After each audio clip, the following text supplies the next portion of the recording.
Hello and welcome to the show. I'm Martin Willis, your host, and we have another great show for you this evening. As I mentioned, we have Stan Gordon coming up, but we have sort of breaking news. So we're going to have Dave Beaty on about the USS Kearsarge UFO encounters. If you've been paying attention to UFO news out there, you'll see this breaking in the last couple of days. He's going to be on for the first 15 minutes or so. Just a couple of things. I am going to, if you listen to the audio podcasts on your media player, check out to see if this works. I'm going to start doing video podcasts. So you'll actually see a video on your media player as well as the audio. You don't have to watch it, but I'm just saying it's going to be available. It's something I'm experimenting with. So it would be nice to get feedback from you, what you think of it, if you would, at martin@podcastufo.com. And please, no more spam. I get so much spam. It's unbelievable, but I can't stop that. But anyway, so it'll be a fun show this evening. We have Stan on after Dave Beaty to talk about his latest book, Creepy Cryptids and Strange UFO Encounters of Pennsylvania. He's also going to be talking about some recent UFO cases that have happened, as well as a topic of mini UFOs. I think he's talking mostly about orbs. So anyway, I also want to give a shout out and let everyone know to check out a new podcast from a friend of the show, Kate Colleen. She has a background in architecture, and she also has an interest in true crime and also in paranormal. So the name of her podcast is called Nightmare Houses. Check out nightmarehouses.com. She's got a couple of episodes up there. I've listened to 2 of them, and they're great. So check that out. That's link is down in the show notes. Make sure you give that a check out. Something is happening here. One of the feeds is not working, and that has to do with you, Bill. Sorry about that. I'm not sure what's going on with that, but hang on just a second. Have to clear that up. All right. So without further ado, I'm going to bring our guest, Dave Beaty. And Dave, welcome to the show. Thank you for short notice joining us. Hey, Martin. It's a pleasure to be here. As you know, I always like talking UFO. So Yep, that's right. And so I saw your name listed in the UFO news lately, and that's why I contacted you. I've been driving all day, haven't had a chance to read it, but I'm going to pull up your website to ensure that for everyone. So what is going, you were contacted from someone from the USS Kearsarge. How did that happen? yeah, recently I was contacted by a retired Marine Corps senior officer who is no longer in the Marine Corps, but he still has ties to some of his former shipmates and so on. And he reached out to me to ask me if I was aware of this UAP event on the USS Kearsarge in 2021 and 2022, earlier this year. And I said I hadn't. He said, well, he goes, there's a shipmate of mine that was on that ship, and he related to me a recent UAP case where the Marines on the deck of that ship had witnessed a UFO. And so that's kind of like how it started. He basically was a secondhand witness, kind of relating what his buddy that was on the ship had witnessed or his Marines had witnessed. Mm-hmm. And can you talk about the nature of the encounter? Sure. So the Kearsarge is like an amphibious transport dock ship. So these are, there was a picture that you just scrolled by that kind of shows the ship. It's a big rectangular flat flight deck, and they can launch the Osprey tilt rotor crafts from there, and helicopters and Harriers and that sort of thing.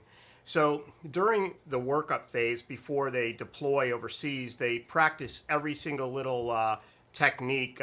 They say it's sort of like they walk, skip, run, so to speak, and they work up to a full-scale training with many units and so on, and practice real-world events. So they were out there with the Navy. The Navy runs the ship, like the Navy is amphibious group. And then the 22nd Marine Expeditionary Unit is comprised of land and air Marines that go out on the ship and practice and fire guns and fly helicopters and so on, and actually even do amphibious landings on the shore. And this would be right off the east coast of the United States, off their training areas, Cherry Point, North Carolina, Camp Lejeune, and so on. And then there's these naval ranges that are right offshore that they can go out and practice without fear of interfering with any civilian traffic. So they were out there in around October or November of 2021 conducting some of these workup trainings. And at one point during the training, one of the Marine units, that's like an air defense unit, had a vehicle on the deck of the Kearsarge. So they parked their Polaris Razor style 4-wheel ATV up on the deck. And this is called an L-Matis unit. And the L-Matis unit is like, yeah, right there you go. So it has like a radar system that is mounted on there for air defense and tracking airborne objects. Specifically, this device is sort of counter UAS, or unmanned aerial system. It's a counter drone system, pretty much. And they can track these drones, and it has a camera system on it. It has some type of electronic warfare system that would presumably be able to knock out the control mechanism of a drone if it was coming in. And so they were on the deck of the ship practicing that, that they could actually even help protect the Kearsarge.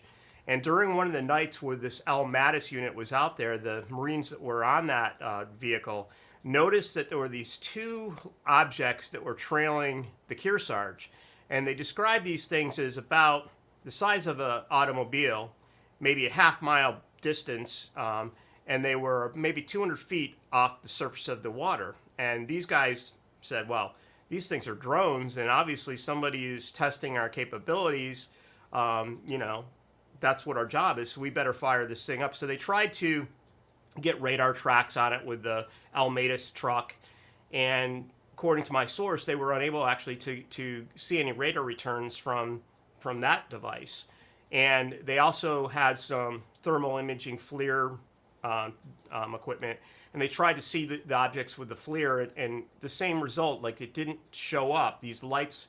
So then they just went to a regular video camera, and indeed they could see it with the video. So they could see, I guess, with their eyes, like as lights, and they saw it with the video. And these objects were matching the speed. They weren't like overtaking the ship, so they weren't going that fast. A vessel like that might be going 20 knots or something.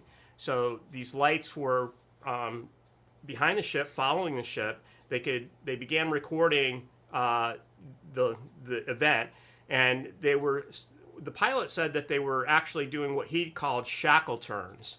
And if you scroll down a little bit, you see that shackle turn, and that's basically where they reverse position. So they saw them as left and right, and then the objects would cross in the center and change the position, so to speak. And they said that looked like a shackle turn. But in all events, led to the fact that this wasn't a training event, because the Marines went to their higher command soon thereafter saying, hey, we spotted these drones or these UAVs, and we're trying to figure out if you guys sent them out here to, test us, or these were Navy devices. And the chain of command looked around, and they said, no, it wasn't us. We did not send these out to your ship. And, as well as the Navy. So it became this mystery, like no one seems to know what these objects were. They couldn't get them on radar. They couldn't get them on FLIR. They were able to record the objects on videotape, and I guess that videotape got sent up to, apparently it would have been like a UAP report, now that the DoD is accepting military UAP reports of unidentified aerial phenomena. So there would be a video and a report that would accompany that. So that's basically the gist of the story, but I was surprised that it hadn't really come out in the media at all. And so this week it's really kind of picked up a lot of steam, Martin. Right. Yes. Well, I appreciate the fact that they contacted you, and you are getting it some publicity out there. I mean, that's really great. And so did they, it sounds like this is again, it sounds like another case of like a security issue. If they can't identify it, and it's kind of funny how it's kind of just left up in the air. I guess there's really nothing left for them to be able to do with this. Nothing really happened or anything, right? I mean, Right. So this, in the annals of UFO encounters, lights in the sky are pretty prevalent. So this would be one of those lights in the sky cases. But indeed, it was, from what I understand, a multiple witness case. The truck itself, the L. Mattis Marines, couldn't see it on radar. I'm not aware if the Kearsarge, the Combat Information Center on that vessel, which would have had their own radar that would be operated by Navy personnel, actually had contact as well. I did send off some FOIAs to both the Marine Corps and the Navy, inquiring about this communication that definitely occurred between the ship and their command that would have been discussing this and trying to figure it out. Now, the next question that comes up to me anyway is, why are these UAPs seem to be harassing Navy ships? Again, this is 2021. I covered extensively this case in 2019 off the coast of Southern California, where up to 10 Navy ships were harassed like in the entire month. And in that case as well, I don't think we ever had an answer from the Navy or anyone as to what exactly these objects were. So it remains a mystery. This seems like a very similar case where these objects seem to be watching or following in a menacing way, but not getting too close, almost just like an observation. So, do you think it has anything to do with us being able to observe better than we did in the past? Or do you think this is just something that is relatively new happening? I would say yes and no. I think in this case, these guys saw it with their eyes because it wasn't that far away and they were luminous objects. But in general, I think there's more cases being reported because of advanced sensors that are able to detect at long range, specifically on our advanced fighter aircraft that have these targeting pods and so on that are meant to look out for enemy aircraft so that they can see them at long range and so on.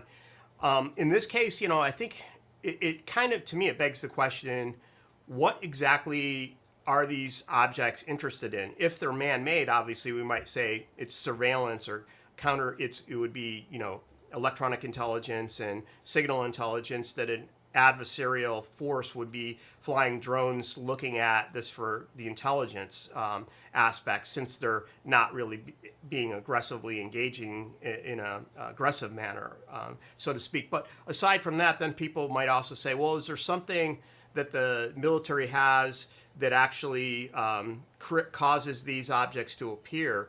In other words, is there some type of bait that is being used? I mean, that sounds crazy, but I mean, Luis Elizondo has mentioned that maybe there is something like that. I know the pilot brought up to me, he said, in my career, when we flew, I didn't fly with nuclear weapons, but he said, the Navy would transport nuclear weapons from point A to point B. And I know that's like one of these very sensitive topics. It's like, don't ask, don't tell. It's all classified. We're not supposed to be transporting anything like that on our Navy ships, on the surface fleet, at least, as part of the agreements we have with other countries, where these ships are kind of pulling into ports in countries that might have anti-nuclear bans, nuclear bans and treaties and so on. So I don't know that would be one case that they're interested in that. But I mean, as you know, there's a lot of cases where UFOs are seen over storage areas and that sort of thing. Yeah, right. And did you mention a Q-36 explosive space modulator? Is that something you? That wasn't something? Me. I don't know what that. I want. I saw that. I just don't know where that came up and how that fit in this particular case. But yeah, interesting. Dave, thank you so much. I really appreciate it. It's always great seeing you and talking to you each time. I enjoy it, and thank you for your great work. Sure. And do you have your? I did post your website in the show links down below. But also, the video that you did about the USS Nimitz case, how many views is that up to these days? It's just south of 6 million views, and I know that people love to see that. If you go, my website is thenimitzEncounters.com. You can go and get a link to that film in my YouTube channel. And I'm also kind of previewing and teasing a case that I'm working on right now this very week. I've been working on it today. It's an incredible case that is relatively has never been heard about, and I'm going to be releasing up to like a 48-minute film that investigates what happened in this. Again, it's a Navy case, and that's going to be on the YouTube channel, the Nimitz Encounters YouTube channel. So stay tuned for that. When do you expect that to drop? I don't have a due date. I'm basically working on it right now. We're trying to identify more primary witnesses. I have spoken to 2 primary witnesses from this case that saw this thing, and it's pretty startling. And if we can get a few more, it'll even be more like mind blowing. Yeah, I can't wait to see that. Please keep in touch with me about that. I'd like to talk to you more about that. Sounds good. When it gets dropped. Thanks very much. You got it. All right, take care. Take care. Yeah. All right, our next guest. Oh, first of all, I just want to show this great picture here for Nightmare Houses. Check that podcast out again, nightmarehouses.com. And so I do want to bring in our guests now for the rest of the show. And Stan always speaks to us on the telephone. Stan, how you doing? Good to have you. Thanks, Martin. Thanks for having me back on the program again. We're doing well. Thank you. Yeah. Your mic sounds a little hot. Bill, I don't know if there's anything you can do about that. Sounds a little hot on this side. But Bill, hopefully you hear me. And so, Stan, Stan, you have a new book. And hasn't it been a while since you've written a book, or do I just have not seen ones released by you lately? Yeah, it's been several years, and just very busy with a lot of family things going on, a lot of reports and things going on. But finally, after a lot of setbacks, we finally got this book done. And this was made available on Amazon on March the 2nd. It's called Creepy Cryptids and Strange UFO Encounters of Pennsylvania. All right. Well, I'm excited to talk about it. And I know that you did some great work years ago, back in the 70s, I think it was, on the connection between Bigfoot and UFOs. Do I have that right? No, that's correct. Yeah, that's when I began to notice some very unusual aspects with the Bigfoot phenomena. And before I get into it, I probably should give you a little bit of background to the listeners who are not familiar, because it's a part of the story. I started this when I was 10 years old back in 1959 as a curious kid interested in science and electronics. And I just happened to hear a radio show talking about unusual happenings, and I was curious. Are these people making these stories up? Are they telling the truth? And began to make a lot of trips to the local library.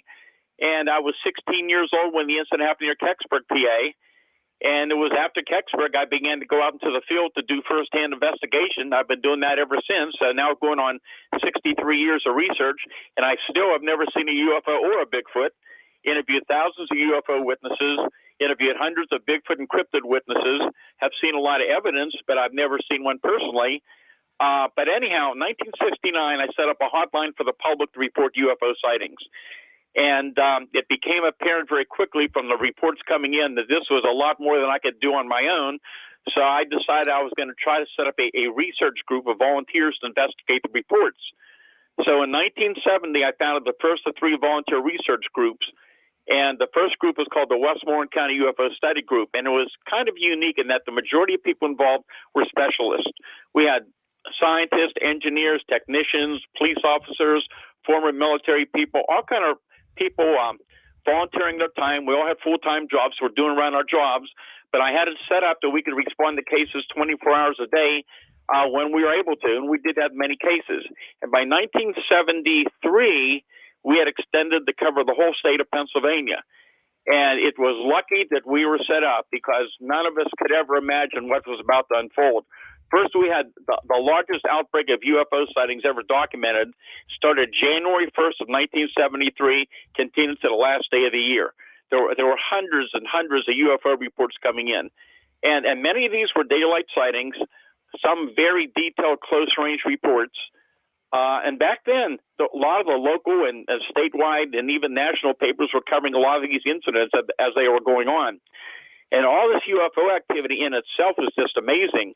But then in the summer of 1973, we had the biggest outbreak of Bigfoot sightings ever documented as well. And that went into summer of 1974. And that's when we began to notice and hear from the general public that some very strange things were being reported with the Bigfoot reports. And one of the first things that turned up is that my teams would get out to some of these locations. So we would be on the scene sometimes within minutes to hours after these incidents occurred. That's why we were able to document them so well. And in some cases, we would have these very large, unusual footprints with very large strides between them under different type of ground conditions, and even the wintertime in fresh snow that would go for a distance and then just abruptly stop with no more tracks. And there was no reason or explanation. There was no way they could fabricate on the conditions we found. And that, by the way, is still ongoing in recent years as well. But that was one of the first things that came up. And then we began to hear some even stranger things from some of the witnesses. There were people who told us back then that even in daylight, they would see one of these tall, hair-covered creatures standing in a certain location, and then suddenly it would physically vanish and disappear and reappear a short distance away at another spot. And then it got stranger and stranger as the weeks went on, and again, from widespread areas. And you got to remember, back in those days, the internet was not the same as it is today. So many people would call the police departments and the news media, and then we would quite often get the reports, so they would refer them over to us to follow up and investigate. And so all these reports are coming in, and then we see this pattern.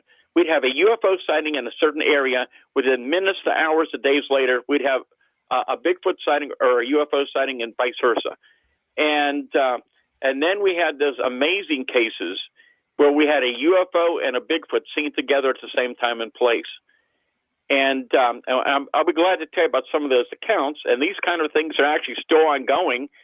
And a lot of these cases and similarities of what I wrote about back in the 1970s, in more recent years, we're hearing a lot more of this now from around the country, from other researchers, from witnesses. And the more I know about the subject, the stranger it is. And it's very, very complex, but I'll be glad to get into that this evening. Yeah, I agree with you. I say that quite a bit on the show. The more I look into this topic, the less I feel I know about it. It's just really very interesting. But I want to focus on, just for a minute, what you're talking about when you're talking about these footprints that seem to go for a certain distance and all of a sudden disappear. It seems like I'm hearing that over and over again when people are talking about this phenomenon. And I just find it so strange, and what I find strange about it is, how could this be? And that makes you wonder, all kinds of, when you try to get an answer for it, then these things come up like these, and you talked also about it showing up in another place. It sounds almost interdimensional or something. I mean, what do you think these crazy things are when this type of thing happens? Any thoughts? Oh yeah, well, dealing with so many cases and in investigating and interviewing so many people who didn't know each other, and they're telling us the same kind of details. They're reluctant to even talk to about it. Most of these witnesses wouldn't even believe it until they had their own personal experience. But when I started years and years ago, first of all, when I started dealing with UFO cases back in the 60s, back in those days, after examining and interviewing so many people and a lot of low-level, close-range sightings, not just lights in the sky, but large structured objects, and we can talk about some of those older cases as well. Back then, many of us in the field were of the opinion that we're very possibly dealing with something as extraterrestrial. But I can tell you, in the many, many years I've been doing it since that time, I've learned a lot more about this. Whatever we're dealing with is very, very strange.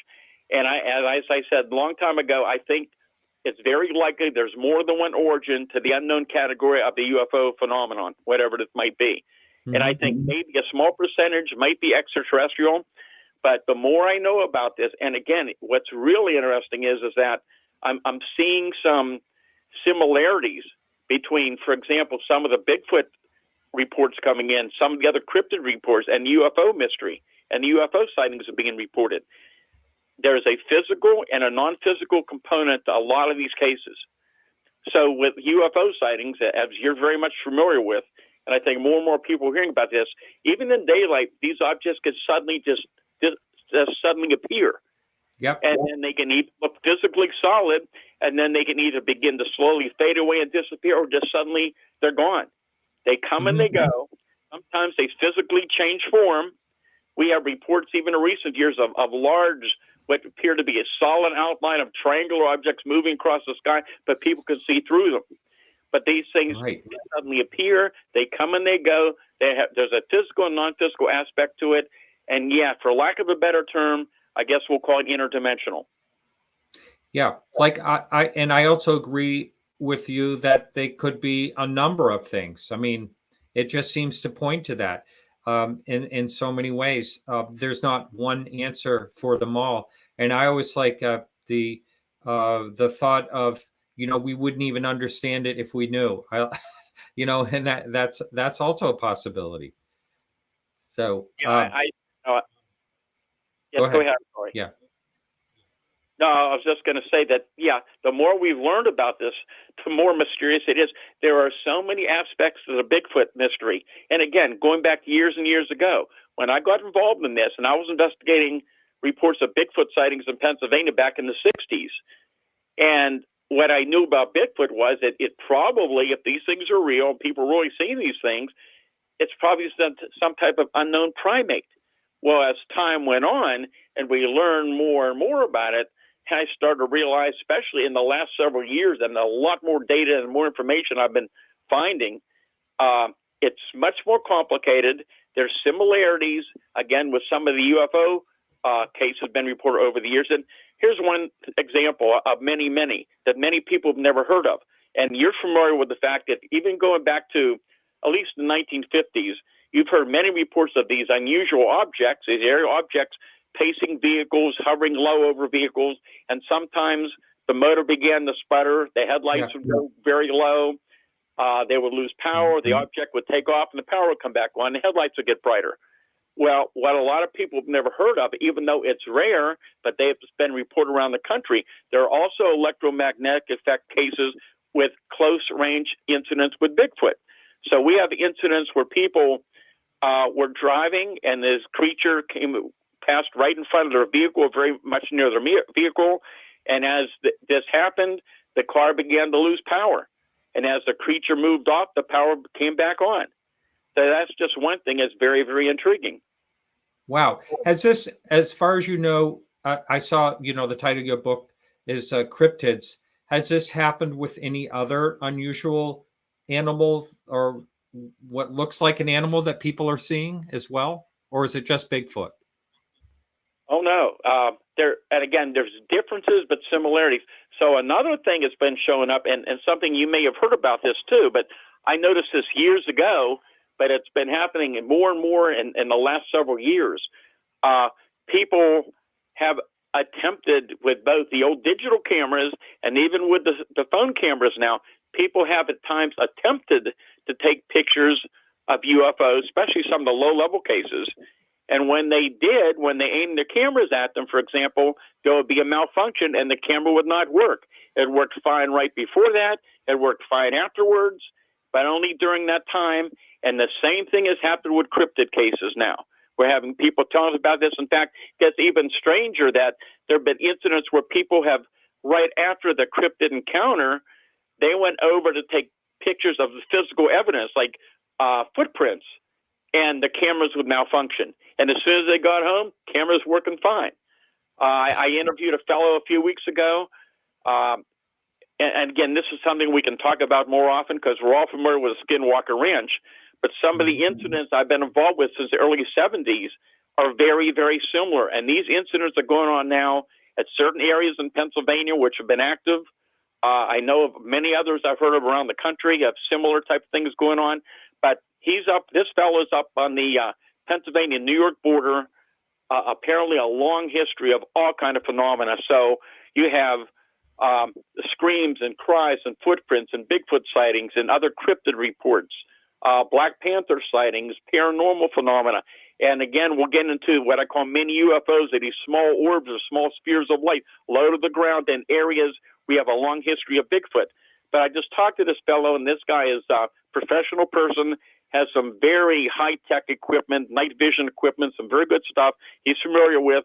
And as he told me, it just recently, on this one night when these orbs are close by, every time he tried to get a still capture or try to take video, it would malfunction. He would check all the equipment out right before that. Everything was fine. Afterwards, it was fine. But only whenever he tried to take a picture, it would not function properly.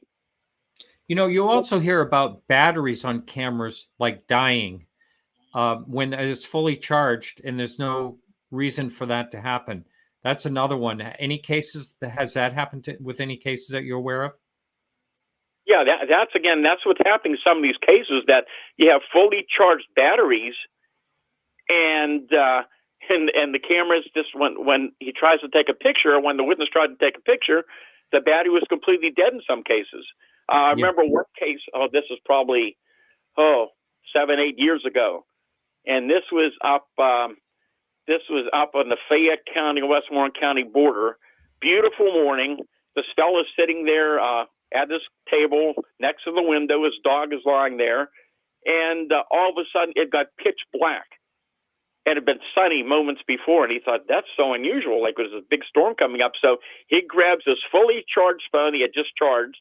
He calls to his dog, which goes with him everywhere, and the dog refused to go out with him. So the guy steps outside, goes out on his driveway, and about 500 feet above him is this huge, silent, black triangular object. And the first thing he does, he aims his camera to take a picture, and it would not work, and he found the battery was completely dead. And yeah, those are the kind of things that have been reported more and more. That is amazing, and I don't even know what would do that. You know, electromagnetic possibly, but I don't know. We have a question in chat. I'm just going to run this by you because I hear this term often spoken lately. Now that we know the hitchhiker phenomenon is scientifically verified, I didn't really realize that, but this is Jay Allen is having this question here. Skinwalker Pentagon book, please ask about the hitchhiker effect when it comes to Bigfoot or cryptid side. Are you familiar with that term, Stan? So I believe you're talking about people who got involved, investigated at certain locations, and then later various type of paranormal stuff, anomalies occurred away from that area. Is that what we're discussing? Yeah, it kind of follows the person that was investigating. I've heard that from people from years and years ago. And, here again, it's so complex. There's so many different aspects of what we're dealing with here. I found that many people just happen to be at the right place at the right time to see a Bigfoot cross the road, see some other type of cryptid report, and even with UFO sightings, the same thing. But then there's many, many people I've interviewed over here, very credible people from all types of backgrounds, and I began to try to study the background of some of these people, and some of these people, from the time they were very young, they began to experience various type of paranormal experiences. Other things happened to them throughout their life. They had UFO encounters. Some had missing time. They had Bigfoot encounters. Sometimes later, their spouse would encounter this.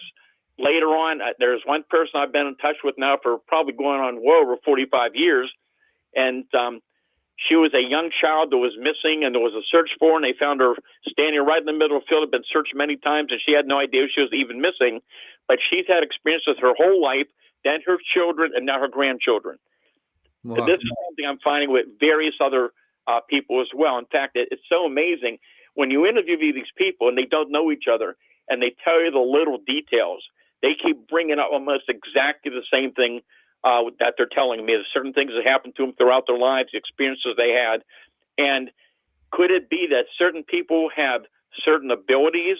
They're able to perceive this phenomena where other people can't, or could the phenomena be attracted to them? Right. You mentioned early on, you said that you never had any you never seen a Bigfoot, you've never seen a UFO, but your work is stellar on on these things. I'm really glad that you do that. And what was the biggest inspiration for you to go down this path and take a really good look at these things?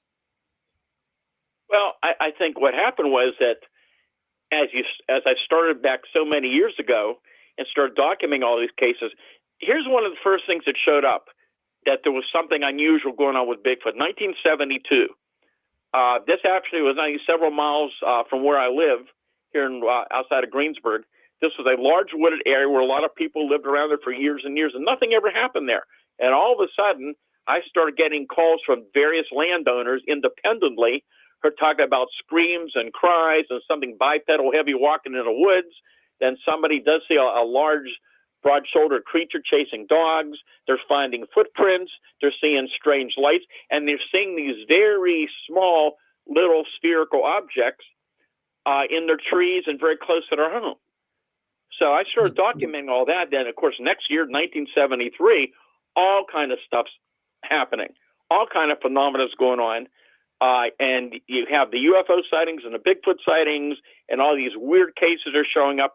And let me give you an example of just a couple of the cases, and I'll try to be as brief as I can because there's a lot of detail, but they're so interesting. And again, I thought we don't have time to even begin to get into all the details of even this one case, but this was an amazing case. Some of the listeners probably heard it before, but this was the case that convinced me and some of the skeptical research people on my team that there was a lot more to the UFO and Bigfoot phenomena. And let me stress this.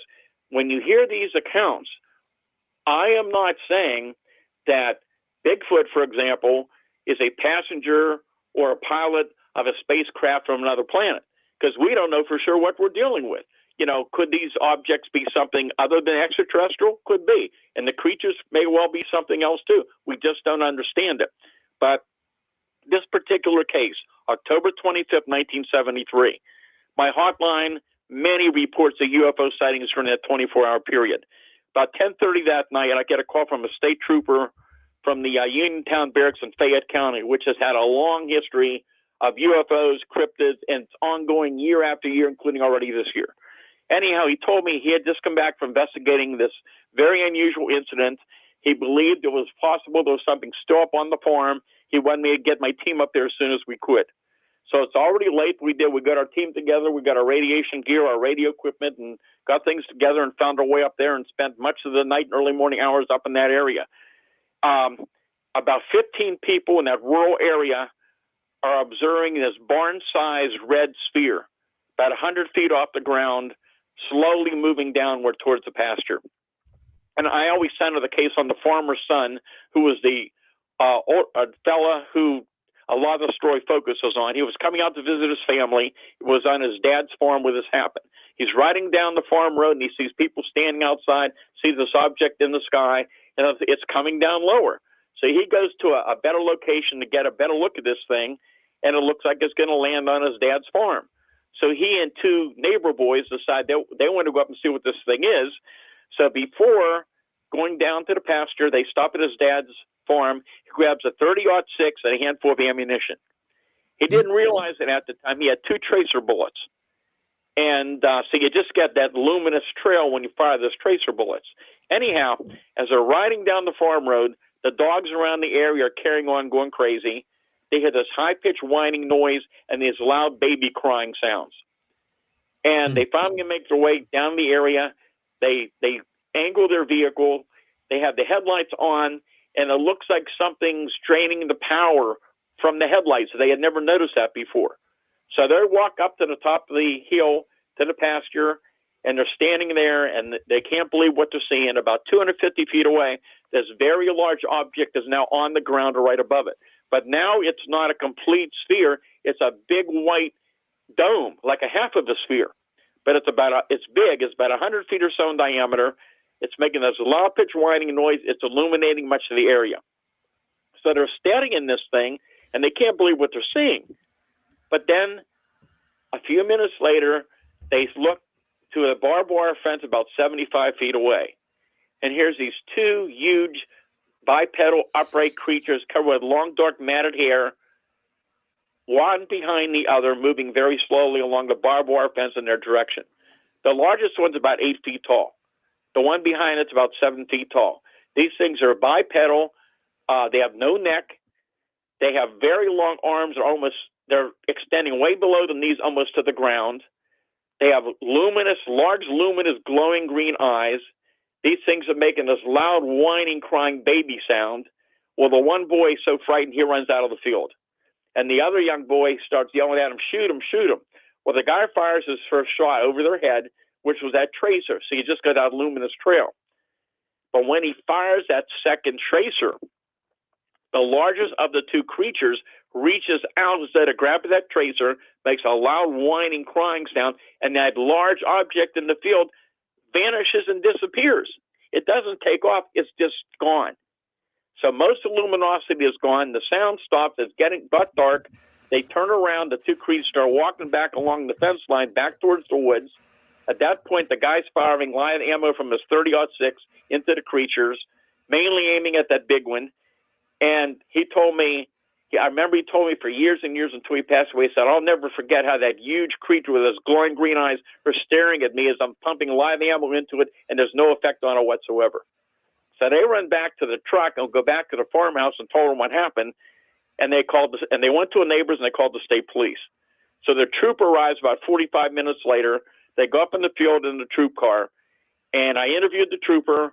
And he said they're walking around looking for evidence, and they go over to the area where the object was on the ground, and the trooper said the whole area was self-luminescent and glowing, about 100 feet or more in diameter. He said he shined his flashlight beam into it. He could barely see the beam. The farm animals wouldn't go anywhere near it. And he said, if I had a newspaper, I'm pretty certain I could read the newspaper from the light coming off the glow. And again, I'm making the story shorter here because there's a lot more to it. It got stranger and stranger. During the night, I read the whole thing up in my Silent Invasion book. It's very detailed. And anyhow, they went back to the barracks, I was told. Both the trooper and the witness were separately interviewed. Then they called me to send up my team. And I can tell you, when we got there, the glow was gone. The radiation levels were normal. It was a very, very interesting story, probably one of the most interesting things I've ever heard. And during what happened later during the night and all, there's no doubt that there was something going on there. And that was one of numerous cases that had some strange elements to it. But there was another case that happened only miles from there in February of '74 that gave us a clue that whatever these creatures are, we're dealing with something that is not flesh and blood. And if you'd like, I'd be glad to tell you that story. Yes, I'm going to have to hear that.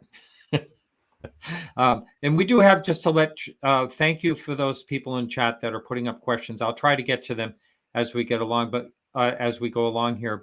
And I'll also try to take calls at the very end, the last half hour of the show, a little differently than normally, but I can still do that here. So yes, let's hear the details of that, Stan. Okay, so this was the case, among others, that convinced me that we're dealing with something that's very, very strange. So this is February 6, 1974. This is up towards Ohiopyle in Fayette County, way up in the mountains. And some of your listeners will recall the time period. We had there was a big national trucker strike. There was gas rationing. Some people, I'm sure, remember that at the time. Yeah. There was some violence going on around the country on the highways. So here in Pennsylvania, you had the National Guard and the state police patrolling and responding to various incidents. Well, you had members of both units that responded to this case. And I lived in my town. There was no gas available. I couldn't get up to the St. early the next morning. So anyhow, that evening, this woman lived in the mountains all her life, knew animals very well, was a very good shot. She was sitting there in her home like normal watching TV. When she heard this little commotion on her little front porch of her cabin home, she had some empty soda cans out there, and someone was knocking the soda cans around. So 2 or 3 weeks before, she had a pack of wild dogs that had come through, and she figured, I bet you those dogs are back. So she thought, you know what? I'll just grab my shotgun, and I'll fire over their head and scare those dogs away. So what she does, she grabs her 16-gauge double-barrel shotgun, loads one chamber, walks up to the door, hits the switch, opens the door, turns on the light, and steps out. No dogs around, but right there in front of her, about 6 feet away, here's a 7-foot-tall, hair-covered creature described as like a Bigfoot with long arms, raised its arms straight up over its head. And what does she do? She pulls the trigger and fires right into it. She said there's this bright flash of light, like a strobe on a camera, and it physically vanishes and disappears. But that's not the whole story. So her in-laws live 100 feet away, and they heard the gunshot, and they call and ask her what she's shooting at. She explained the story to them. Her son-in-law grabs his sidearm, starts walking down that dark road, and as he got close, he said he was surrounded by, I believe it was 4 or 5 hairy people with eyes like coals of fire, started shooting at him randomly, and a short time later, here's this large object, they said like a large luminous Christmas ornament hovering over the woods at the same time. And that's when they called the state police. And I talked to the primary investigator, and he said by the time they found this place way up in the mountains, everything was done. But he said something very strange happened there. He said the witnesses, he said they were very, very frightened. They were very credible. But he said what convinced him was the animal reactions. And that's something very common to UFO cases and Bigfoot cases. And we found in many cases over the years, especially with Bigfoot, that even the most vicious dogs, when they're close to these things, they're just paralyzed. They don't bark. They shake. They cower. They hide. Sometimes they'll lay down. Their eyes will move around, but they won't say anything. They won't make any sound. Sometimes they don't eat properly for a day or two later. And that's what the officer told me happened. He said, we get up there. He said, they have a number of different large dogs and other animals, and everything's quiet. The dogs won't bark. There was one big dog in a cage. I think it was an Eskimo Spitz. And a guy and the trooper actually, I believe, tried to pull the dog out. The dog wouldn't even move. It should have ripped his arm off. And there was other things going on. Other animals were reacting during the time very unusually, according to the people on that property. But we got there early the next morning and interviewed the people. By then, when I got there, all the dogs were barking. But that was a very interesting case, and there was more to that story than meets the eye, too.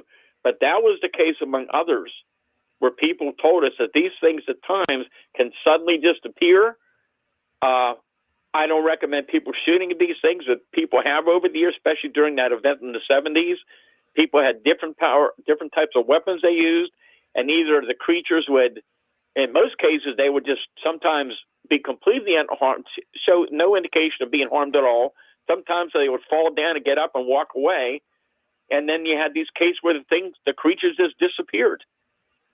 And so has anybody ever reported, like, I mean, like, I agree, I don't think it's a good idea to shoot them, but has anyone ever reported any blood? We had one case where we thought we had a blood sample.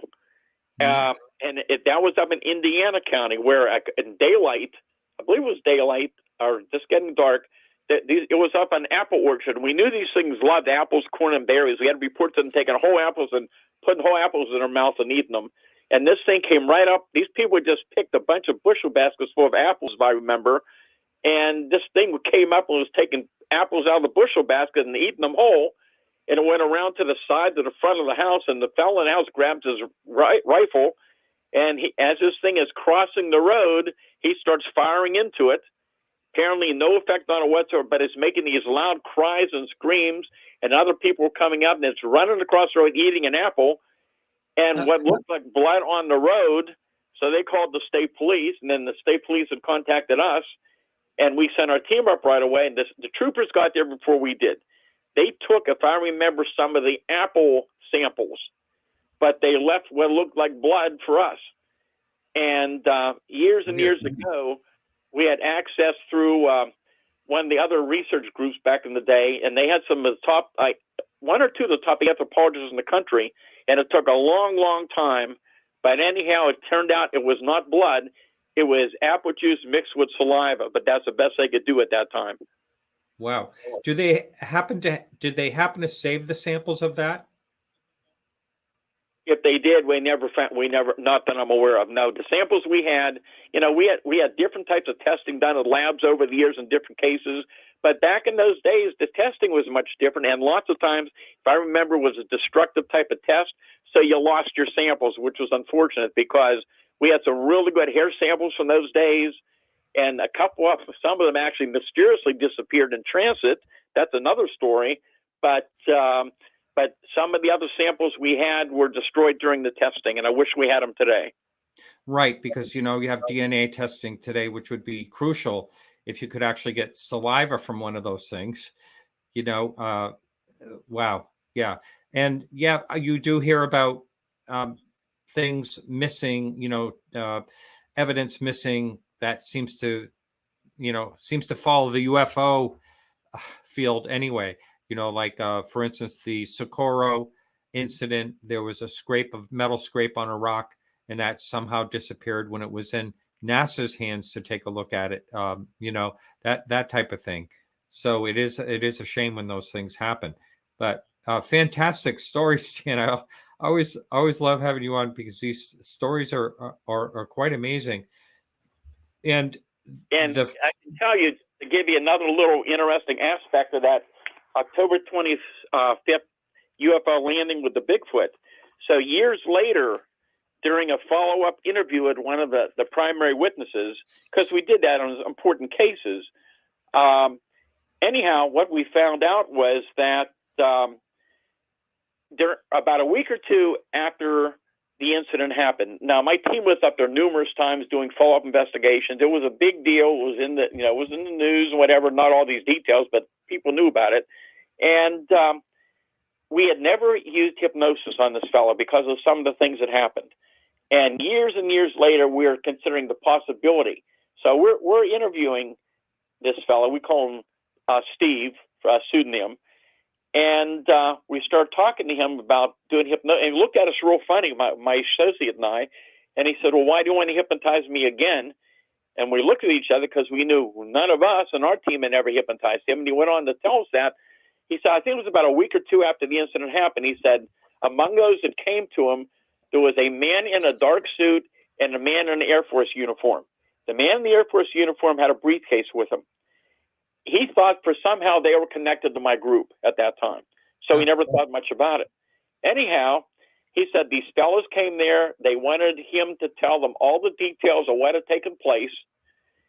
And then during that time, the Air Force person opened his briefcase and took out pictures of both UFOs and Bigfoot. And I remember him telling me there was a picture of a Bigfoot carrying a dead pig under its arm, climbing a fence, I believe in Georgia. And they wanted him to point out the similar UFO pictures and the similar Bigfoot pictures as to what he saw. And then apparently they did hypnotize him. They thanked him very much. They said they'll be in touch with him again, and he never heard from him again.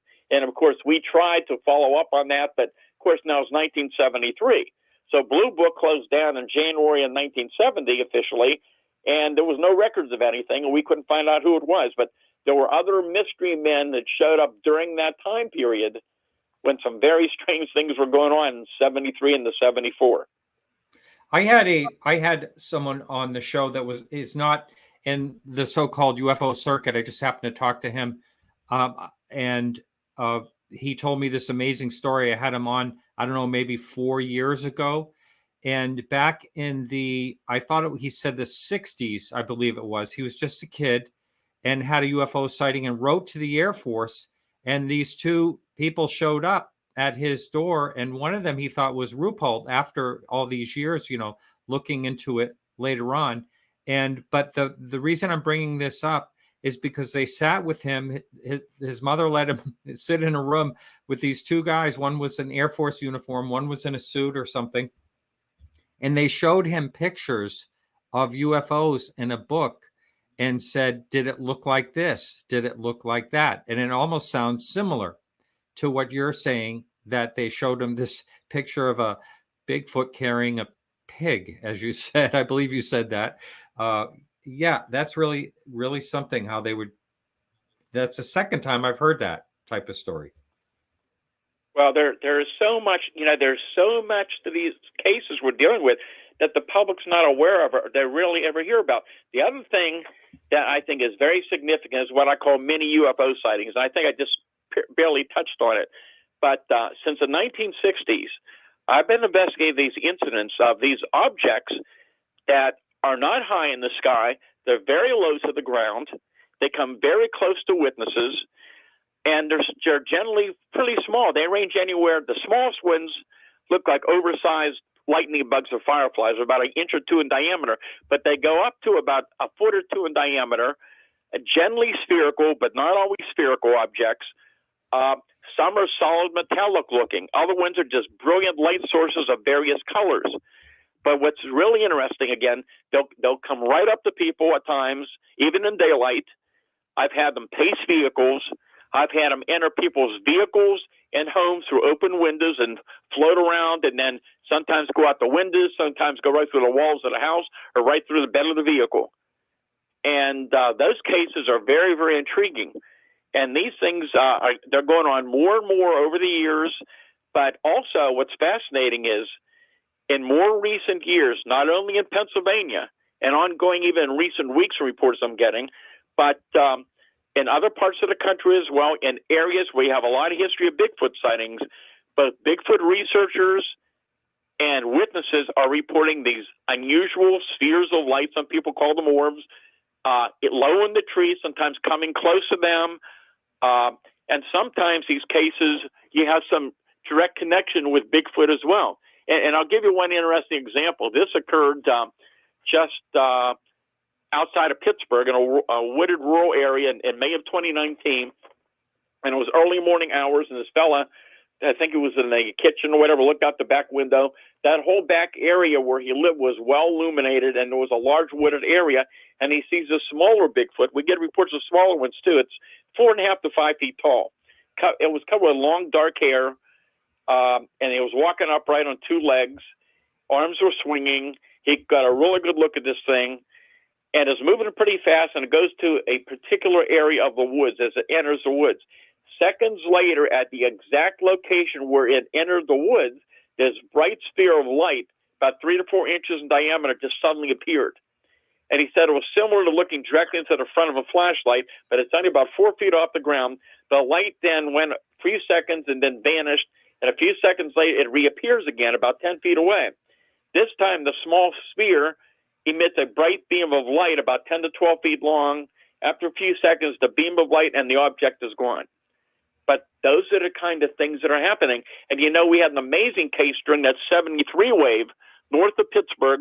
You had two witnesses out in the country waiting for a friend to pick them up.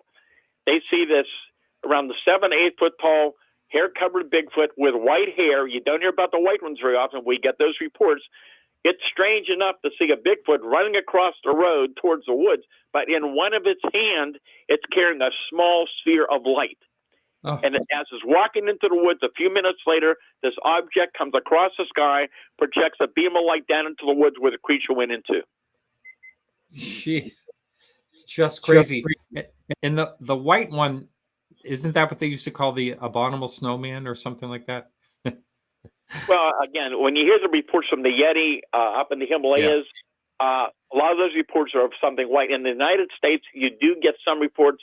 Most of the Bigfoot reports are generally of a darker color, but we are getting those kind of reports. I think it was January of last year, 21, up on top of the Chestnut Ridge, which we'll probably talk about. It's one of those areas where we have consistent reports year after year. Daylight sighting. Fella never believed in these kind of stories. Lived way up in the country, out in the woods, and observes a 7.5 to 8 foot tall, hair covered. He said it was dirty white matted hair, which we've had other reports. Saw this thing clearly walking across the field, and unfortunately, he's outside and he has no camera with him, and that seems to happen quite a bit. I got to tell this real quick story. I'm trying to have this. My show is basically about UFOs, but this is another strange, like, cryptid thing. Is a friend of my son this is his story. And again, I'm trying to get him on just to talk. I do my Everything Else show, maybe get him on that for a few minutes. But he was in a very remote area in Maine, and they heard a noise and looked like across a river, and they saw this thing that looked like it had long spider legs, like several legs, but sort of like almost like a human head. And then they like made noise or whatever when they saw it. Like, I don't know if they screamed or whatever, but the thing made a scream and ran across the river, and they followed the tracks. They saw these like poke holes in the ground where it was running. I mean, really bizarre story. Do you have also encounters of really strange? I know you wrote in the title of your book is Creepy Cryptids, but do you have like strange things, like anything? Have you ever heard of anything similar to that? Somewhat, and yeah, actually, the new book is full of cases like that. There's things in there, creatures in there that I was even stunned. One case really stunned me, among others, and there were so many different ones because it deals with all kind of things, just bizarre creatures. It's not just Bigfoot. Some of the things, for example, let me give you an example of this. Back in 2017, and I think I had maybe a report or two prior to that, but in 2017, we began to have a series of reports of this tall, humanoid, hairless, sickly-looking creature.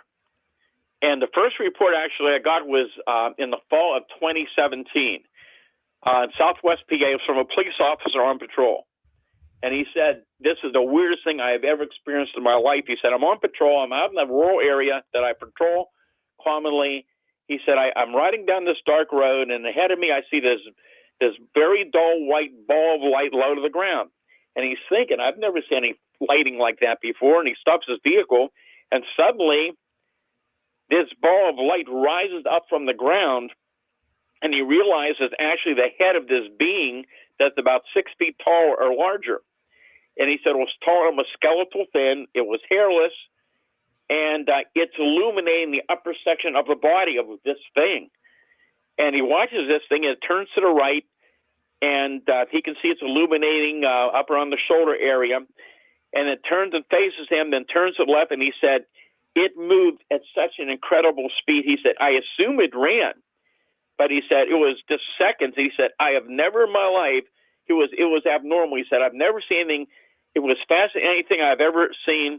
It was there, and then it was gone. And interestingly, that's almost the same terms that people have used with people with some Bigfoot case, where the thing just suddenly appears out of nowhere, walk in front of a vehicle, they see it from head to toe, and it's gone. Just like we talk about the tracks, it just end abruptly and it's gone. So within weeks, other somewhat similar reports came in. These reports, by the way, are some of these are in the new book as well, and they go in a lot more detail. But strange stuff. And then there was another case, and this is over towards the Armstrong County area outside of Pittsburgh. So this would have been in the fall, I'm trying to remember, I believe it was of 2018. Yeah, the fall of 2018. So this fellow actually lives deep in the woods. He knows animals very well. And he hears this bipedal sound. He knew it was not deer, but it sounded kind of odd. So he decided, I'm going to get down to the house. And anyhow, he's down at the house. He's sitting there about 10 feet away at the table from the back door, which is a big glass door with no drapes on it. It's completely open. You can see right through it. And all of a sudden, he looks and here's this humanoid creature again. He said it looked like a skeleton covered with all gray skin, gray bony legs. The legs looked similar to the back legs of a greyhound dog. The arms were longer than normal, bony and hairless. The head was round, the neck was small. The head appeared to be on its shoulders. The mouth was closed. The eyes were glowing a dull yellow color. He said this thing probably would have stood at least 6 or 7 feet tall. He said he could see its spine protruding as it moved and was down on all fours and scampered around the house and was gone. I mean, that's just an example. You know, I go into strange things that are being seen in the rivers and lakes of Pennsylvania, weird things. Thunderbird sightings, reports of these huge flying creatures, and we had a number of them last year. I've been investigating them for years. And, you know, I've talked to people who had backgrounds and experience with ornithology and the study of birds, and these people saw some of these huge flying, we're talking wingspans from 10 to 20 feet. Some of these sightings were in daylight. very low to the ground, and I had incidents where they actually on the ground blocking vehicles eating roadkill. In some cases, they had the wings opened up so they could see this huge, massive wingspan. One case I looked into happened in neighboring West Virginia back several years ago. It was a 2-lane road.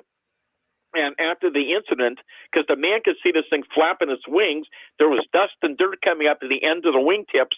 And as it took off, he looked at the spot very carefully. He came back the next day and measured it. It was 21 feet across. There's nothing that we know about that size, which is really bizarre. And another anomalous creature that's really interesting are continuous reports of black panthers, including this year already. And, when we think of black panthers, we think of black leopards, black jaguars, not common to this part of the world. Right. But they've seen them here in Pennsylvania and many other parts of the country for years and years where they should not be. But here's what's interesting. Something, I found years ago, in some cases, especially in these areas where this phenomena seems to focus on, target on particular geographical locations, we have this sometimes long history of, again, paranormal stuff. You have the orbs of light, the balls of light. You have UFOs. You have screams and cries and footprints and strange creatures being seen and UFO phenomena going on. In some areas like that, you sometimes have more than one cryptid. So not just Bigfoot sightings. Sometimes you got thunderbirds, and then you got these black panthers showing up at about the same time. And there have been incidents over the years, not only in PA, but other parts of the country, where we have a Bigfoot side by side with another cryptid, which a lot of people have never heard about this before. And I'm just telling you, the more I know about it, the more bizarre it is. And again, I'm not the only one, because other researchers around the country have been finding more and more of the same type of things going on. And one pattern I found years ago is that many low-level, close-range UFO sightings and many encounters with Bigfoot and other cryptids, other unusual creatures, commonly occur in the vicinity of energy sources. So you have many incidents around high-tension power lines, power plants, railroad tracks, bodies of water, radio and cell phone communication towers, gas wells, gas lines. I may have mentioned that. There's no doubt in my mind that whatever we're dealing with, there's some type of energy connection to whatever it is. Right. There was a question that came up a while back here, I saw, and asking basically that question: what do you think it is about Pennsylvania that attracts these kinds of things? But you're talking about these are man-made things, is what you're talking about mostly, right? No, what I'm saying is there's some connection between the sightings of low-level UFOs and these creatures, and they seem to be attracted to the man-made energy sources in those areas. Right, I got it. And so when you're citing these cases, when you go into your book, do you have more specific things like for the date and the places where things happened?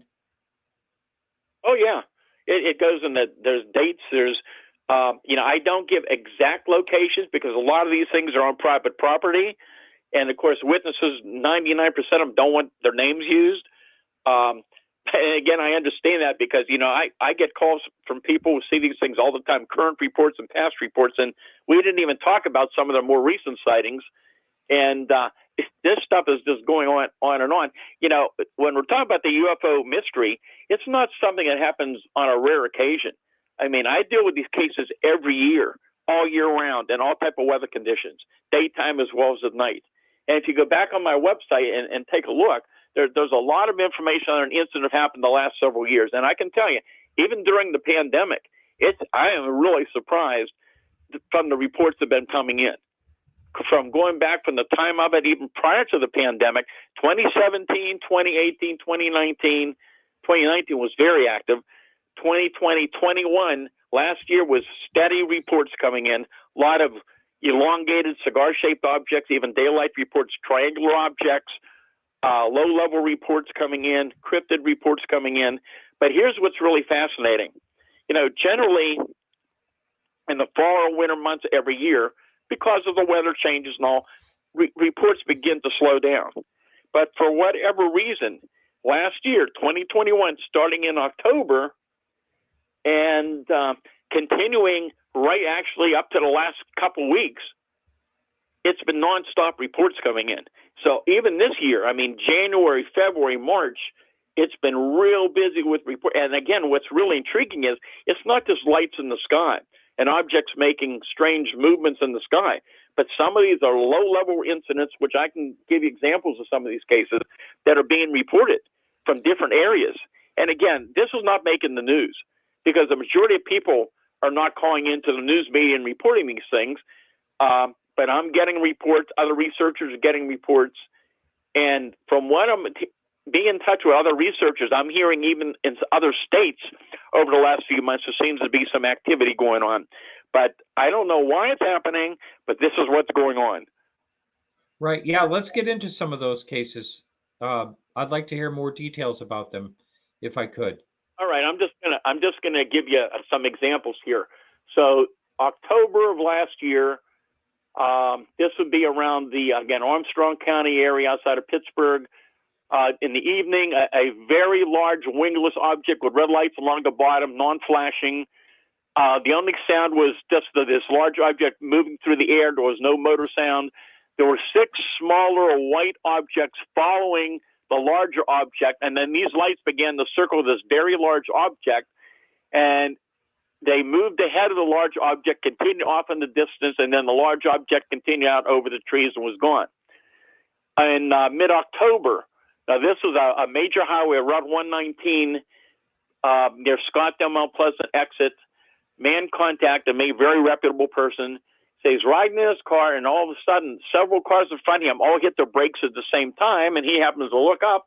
Apparently, they're all seeing the same thing. He said it was very cloudy and overcast at the time, and it's cloudy again, and there's this round gray cloud, though, that was lighter in color. It was very low in the sky, and it looked to be the size of a school bus. But what caused everybody to slow down was this strange cloud is making these erratic movements right and left, up and down in the sky. They were very easily discernible. He said it was like similar to a school of fish following a lead fish around. And he watched this thing for about 10 to 15 seconds, and he was trying to get his cell phone out to get a picture of it. He was just about to pass underneath an overpass. It was beginning to fade away. When he came out of it seconds later, it was gone. Here's another report from October. So this is north of Pittsburgh in Butler County. Here's one of these interesting cases. This came in from Dan Hagman of the BORU research group on that area. This was up near a town called Meridian. He said a witness that evening reported seeing some movement in the bushes near the road around dusk. A large hair-covered creature about 7 feet tall, walking upright, moving fast, moved to the right, was hairy, muddy, and had matted hair. But within the hour, in the same general area, other witnesses were reporting a very large triangular object, about 100 feet off the ground, about the size of 3 buses, hovering. And he said the object had lights in each corner, and the object was completely silent. And witnesses reported feeling a static electric charge while in the vicinity of the object. And that's really interesting because I had 2 other reports within weeks of different areas of people reporting being close to a UFO and feeling the static charge. That's interesting. Mm-hmm. Anyhow, I'm just going down some of the different reports coming in. Here's another one, very interesting report. This was mid-November last year. This was along the Chestnut Ridge up in Fayette County in the afternoon. Person's riding down the road, sees this object quite low to the ground, 3 lights and a rounded triangular configuration, looked similar to a guitar pick in shape. Said it looked like it was kind of a rounded triangular configuration, and the lights, perfectly circular, were non-blinking, orange-yellow in color, about the size of a dinner plate. As this person got closer, the silent object was to her left, and she had to pass below a section of it. It was only about 30 feet above the ground, and she said this thing was not that big. It was only about 10 feet long, about 6 feet wide. Got a real good look at it. Happened to have her dog in the vehicle, and the dog was moving its head around looking right at it, and this person is touching the dog to comfort it, and as she touched the dog, she got a static charge from touching the dog while the object's there, which she generally never did. So that was interesting. Other reports around Pittsburgh. I'm just going through some of these other reports here. In January of this year. So this is outside of Latrobe. That's, again, it's close to the section of the Chestnut Ridge, which is it's a mountain range. It goes through Westmoreland, Fayette, Indiana County, and Southwest PA, and extends down into near Morgantown, West Virginia. And it's a hotbed for sightings. It's long. It's about 100 miles long almost. But there are certain areas, especially along the Westmoreland County side, up in this area, where we get reports year after year of all kinds of strange things going on. And I've spent many nights during the years in the past with my teams up there, but I only saw evidence. I never saw anything. And so anyhow, on this case, this is early morning hours. This is around 4:40 in the morning. Person goes outside. I think they get a newspaper, notices these two white lights and a red light, sees an object but can't really discern the shape. But then all of a sudden, the multiple lights come on the underside of the object. It looked like a circuit board with numerous lights, looked like something like solid pipes connected to some of them. The object was making a low humming sound, was very low, about 70 feet high. It was between her yard and the neighbor's yard. And again, there were numerous white lights, something connected to them. And the object was about, let me see here. Let's see, the shape of the object was not there, but the panel section looked to be about 7 to 8 feet in length. And then interestingly, and I don't have this report in front of me right now, but I got another report weeks later, a few miles away. I think it was about an hour later out in Derry, again, right around the base of the ridge. And they reported a strange sound and strange lights over top of their field. So it's within miles of the same area. Now, here's a real interesting report. January, and this gives you an example of what I deal with sometimes. So here's January 15th of this year. So this is, again, we have reports all over the counties, all through Southwest PA and other areas too. A lot of this is in Southwest Pennsylvania. So early morning, early January, we had a very long deep freeze going on. A lot of sub-zero temperatures. People were having their pipes break from the freezing temperatures. And this fella was very concerned that his water line was going to be freezing up. So early morning, up to 3 in the morning, he's underneath his home in a crawl space. He's partly in it, and he hears a strange humming, clicking sound behind him, but he can't see where it's coming from. The next day, his neighbor calls him, and he knew nothing about his neighbor being out there underneath the crawl space. He said, "I want to tell you about something really strange I saw over top of my barn." And this was during the same time period. Apparently, the guy was underneath his house. And he said, what awakened me was something was upsetting the horses. And the horses were very upset. So he gets up and he starts walking towards the barn. And he says, as he's getting close to the barn, he gets, I think, about 150 feet away from the barn. This goes closer. These lights suddenly appear about 20 feet over the barn. And then he sees this object that he said kind of a teardrop-shaped object, about 65 to 70 feet long, smooth silver, a metallic, looked similar to stainless or galvanized steel. It was solid and smooth. The object emitted a humming, buzzing noise.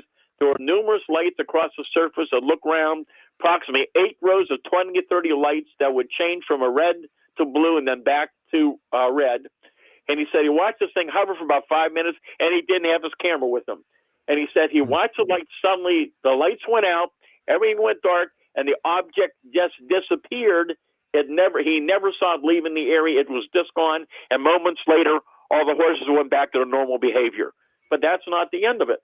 So then another report comes in. One of my research associates, Jim Brown, investigated this same morning. This now is about 7 o'clock in the morning on the PA-West Virginia border. And this person's outside early, I think, taking trash out, and notices this object. It's kind of hard to explain. It's kind of elongated, dark center with a light in it, and apparently it's fairly low off the ground. And does not have a phone, but she thinks, I want to get a picture of this thing. So she runs in her house, and when she touches the door handle, guess what? She gets a static charge, which she normally never does.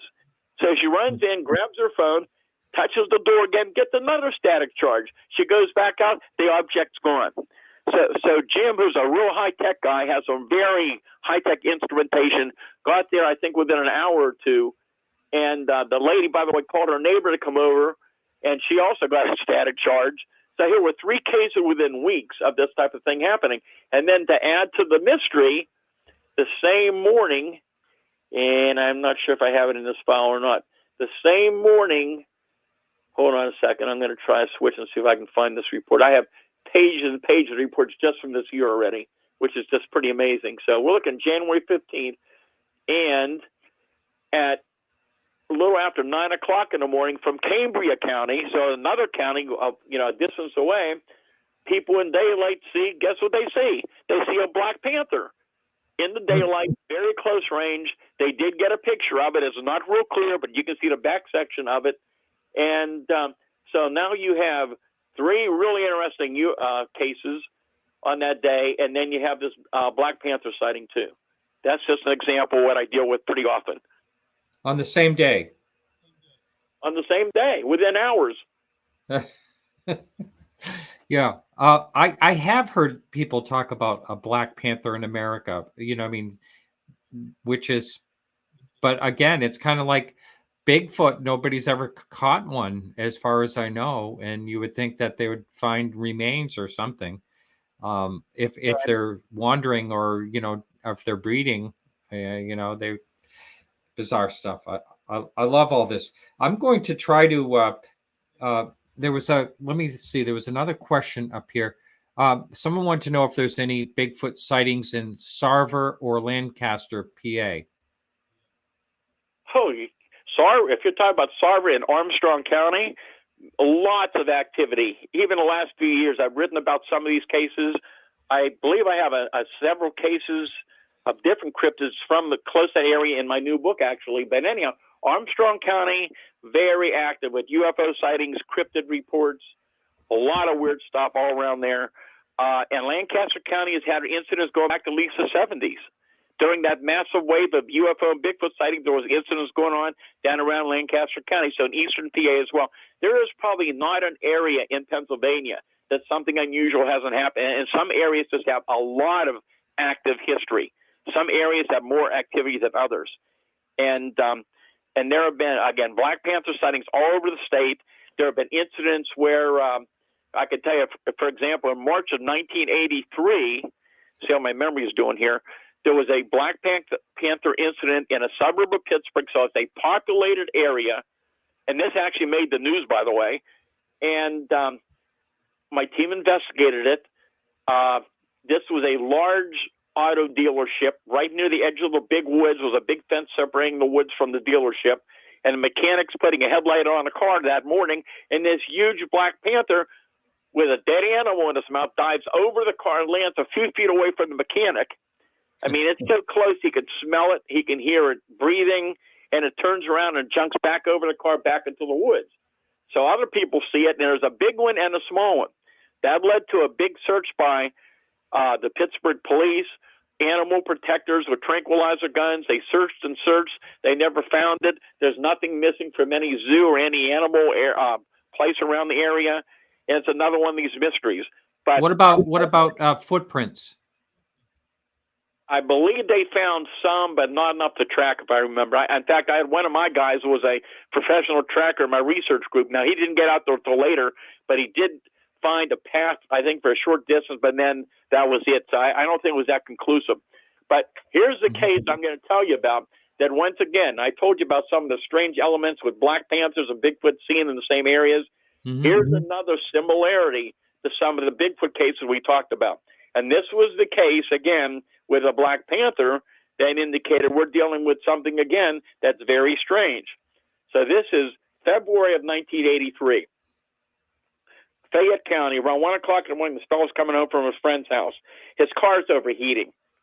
He pulls into his driveway, opens the garage, and gets a can of antifreeze. He opens the hood, and he hears this growl. So he turns around to look, and only about 20 feet away, here's this large black house cat sitting there growling at him. He didn't think much of it because there's a lot of cats around that rural area. He goes back to putting more antifreeze in the car. Seconds later, he hears a second growl, but this time the growl is much deeper and much louder than the first one. He turns around to look, and now he can't believe what he's seeing. That large house cat has now physically grown about another foot in size. So he throws the empty antifreeze can at it and hits it. It growls fiercely at him and takes a few steps backwards and growls again, then starts moving up the road outside, which is well illuminated. He runs into his garage and grabs his pistol, and when he comes out, it's still out there. But he said now it has physically grown that it looks just like a black panther like you would see in the zoo. And it has brilliant yellow eyes staring at him. He took a shot at it. He wasn't sure if he hit it, but seconds later, it physically vanished and disappeared right in front of him and was gone. These are just amazing encounters. And I know we're not touching a whole lot on UFOs in the shows about UFOs, but I think, I mean, there's just so much activity going on. It's almost like we want to talk about the state of Pennsylvania, but, paranormal or whatever this is doesn't really have any boundaries. So what about the states that connect? New York, I'm trying to think of what's around you there, the states that connect, or do these things trickle into those states as well? Yes.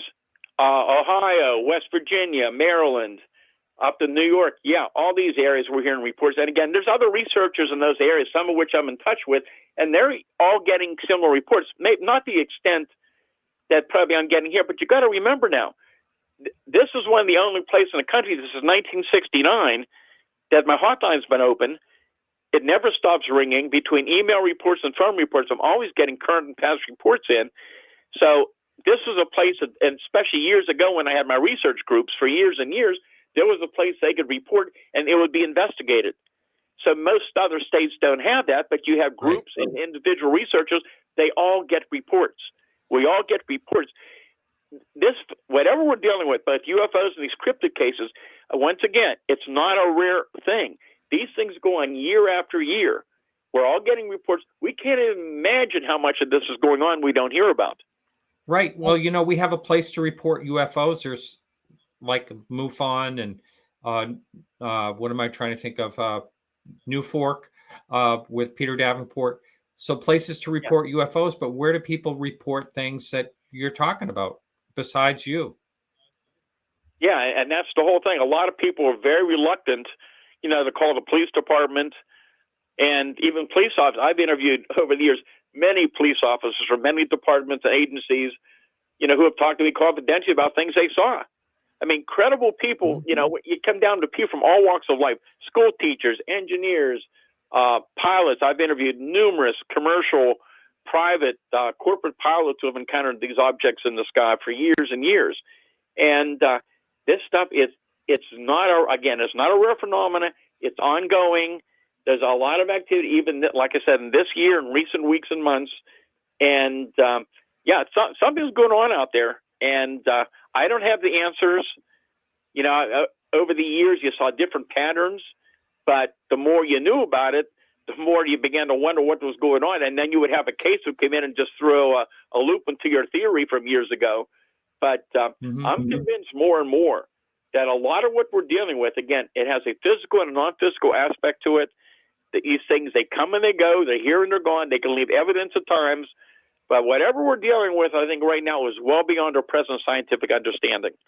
When you say non-physical, what exactly do you mean by that?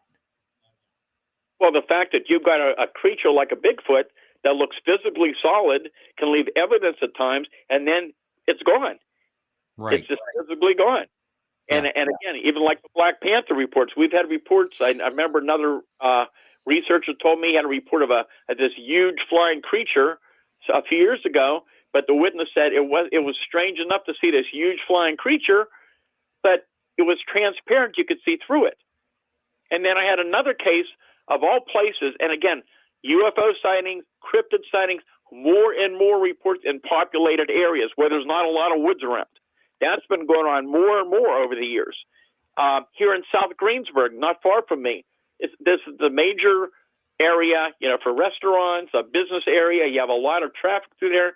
For years, there's been sightings of these huge flying creatures right over the traffic, on Route 119, these Thunderbird sightings.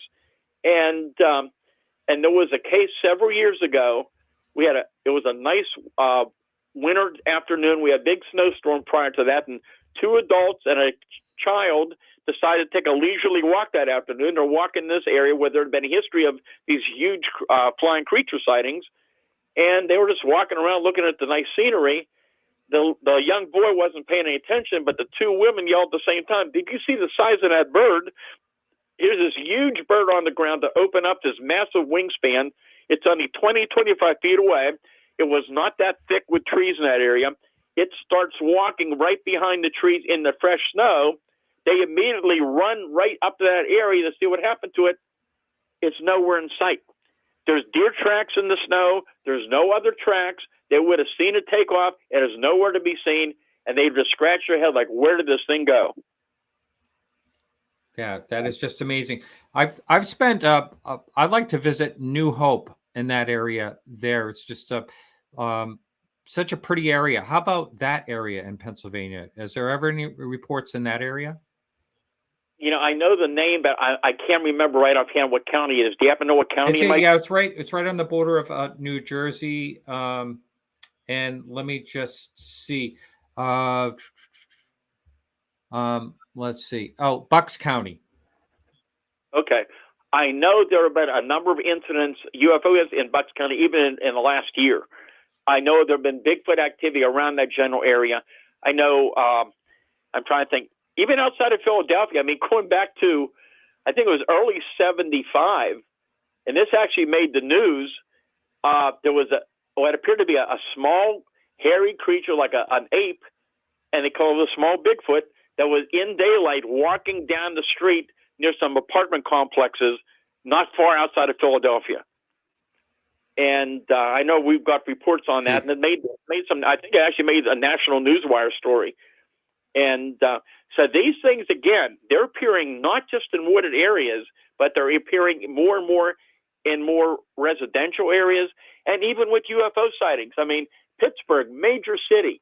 I mean, we've had so many incidents around there, even incidents in last year. In fact, in March, late February and all March of last year, an amazing outbreak of UFO activity went on for weeks, and didn't make any news because apparently these people weren't calling the newspaper to talk about it because they were just so amazed at what they were seeing, but they didn't want any publicity. So let me give you an idea. And this report, you can find some of these reports still on my website too. So in March, here's some examples. In early March, 3 white circle lights, triangular formation reported from Cambria County. Objects were observed for a few minutes and suddenly vanished. Daylight observation of a large black rectangular object reported Bedford County. Large glowing spherical objects seen low level and close to homes. Spheres of light close to the ground. Now here's some from Butler County from Dan Hagman again. A witness observed a shiny, cigar-shaped object in the morning sky. The sky was clear with some fluffy clouds around. Did not appear to have any wings or a tail. Witness indicated the object was so bright he had to squint his eyes to view it. Witness familiar with aircraft stopped his vehicle and got out to get a better look at this thing. The object moved into a cloud, but never exited from the cloud, which, again, we've heard more and more reports like that in recent years, even in daylight. So here's an interesting one. Early March, this was up in Butler County. A man is in his kitchen during the evening, begins to feel a strange vibration and heard a low rumble. He realized the sliding glass door to his deck was vibrating. As he looked out the door, the man noticed a very bright and very large pulsating round object just above the trees on the edge of his yard. The light from the object illuminated his backyard as though it was the middle of the afternoon. He stepped out on the deck and was awestruck by what he saw. He felt a tingling sensation. His hair stood up on end, and he had chill bumps on his body. He called to his wife. He hurried inside to get a camera. When he came back, it was gone. And so the reports, just more and more triangular reports, cigar-shaped objects. And I mean, this, again, a lot of this was going on in the populated suburbs of Pittsburgh. And over the years, again, many sightings. We've had reports of some of the bridges, of objects hovering near the bridges in Pittsburgh over the years. We had one case up in what they call Squirrel Hill, early morning hours of a very large oval-shaped luminous object that was hovering at an intersection. I think it was around 3 o'clock in the morning. And the witnesses actually made a police report, on which I got a copy of the police report. So we had another case in daylight over one of the big malls in Monroeville years ago of a very large, I think it was like 3 school buses in length, hovering right over top of the mall, and different people reporting seeing it. So that's the kind of things that are going on. And there's other very significant incidents. I've been involved with UFOs of very large objects, very low to the ground. There is no way that they could be misidentifications. And yes, over the years, many UFO reports I investigated, we tracked down, and there were explanations. Many are determined to be misidentifications of natural or man-made objects. But every year we have incidents coming in that you cannot easily dismiss. Right. Yeah, I think that's the case a lot of the time. Here's another question up there in the chat. Are there any interesting UFO and Bigfoot cases where the witnesses have allowed their names to be disclosed, or do all the witnesses want to be anonymous? Oh, boy. Well, you know what? Over so many years, and again, a lot of witnesses now, a lot of these cases are now deceased, but still they want to know publicity, so that's how it is. And again, that's what the majority of them is. There are some people, and I think there's a few names in my books, but very rarely. I can tell you the majority of witnesses, well, I can give you one case, and it wasn't a UFO Bigfoot case, but it was a Bigfoot case, and it was a good one. And this was always one of my favorite cases. I wrote the whole story up in my Silent Invasion book during that massive wave of 73 is when this occurred. And this occurred out near the little village of what they call Whitney, which is very close to what is now the Arnold Palmer Airport outside of Latrobe. And again, very active area historically, not far from the Chestnut Ridge. And sighting has been going on for years and years around that general area. But anyhow, this occurred, I believe it was the morning of September 3rd. Yeah, I think it was Labor Day morning at 4:30 in the morning. So this fellow's name was Chester Yothers.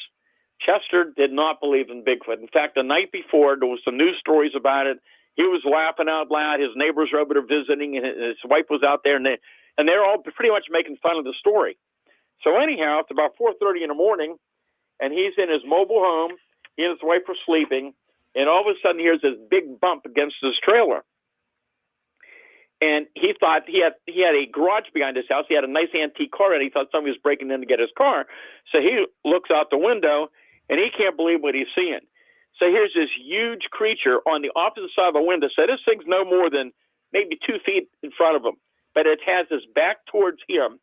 He said this thing was at least 8 to 9 feet tall, was higher than his trailer, and it has his hands crossed like in front of it, and it's looking across to the house across from him. So it's right on his patio.